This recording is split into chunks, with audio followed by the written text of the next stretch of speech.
At this moment, 1 year ago, Hurricane Michael battered the Florida Panhandle with Mexico Beach in its direct aim.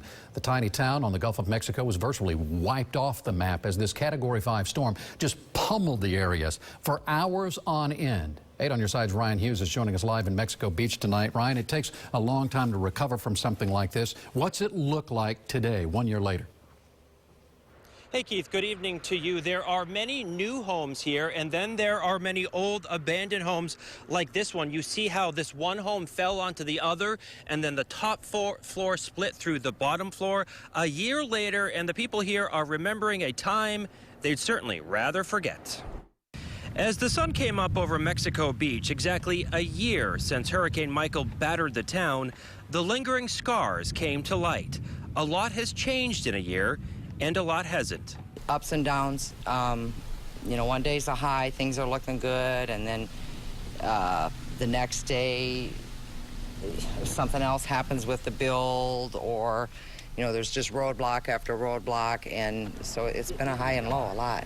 For Dorothy Tipton and her husband, after so many setbacks, this week brought joy. And we actually, let's see, the day before yesterday finally got power to the house. Really? 11 months, 28 days after the storm. Confirmation that getting back to normal in Mexico Beach has been anything but normal. Construction is in full swing all over, with dozens of new buildings popping up. Others are still in the making. Residents like Laura LaPlante haven't had time to think about the past. Just keep going. Go, go, go. Get it fixed. You know, no slowing down. Doesn't even feel like a year, to be honest. Feels like it's been like 6 months.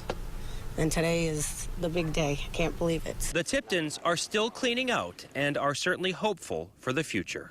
The one thing I'll say is it brought our community together. You know, we didn't know most of our neighbors, and now we're best friends with all of them. So, wow. You know, good things do come from bad things. And back here live tonight, within the last few minutes, we got word from the office of Florida Governor Ron DeSantis that the state will put up $28 million. We're told the money will go toward investments and recovery for this part of Northwest Florida.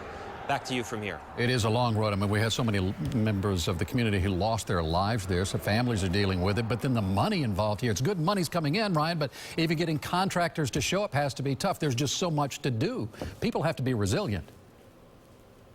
They are very resilient here. We actually talked to a woman earlier today. She said somebody came in and helped rebuild her home, and then they learned the man was fraudulent, so now she's going through the criminal justice system, Keith, dealing with that insult to injury. Oh, for sure. Ryan Hughes, live in Mexico Beach. Thank you.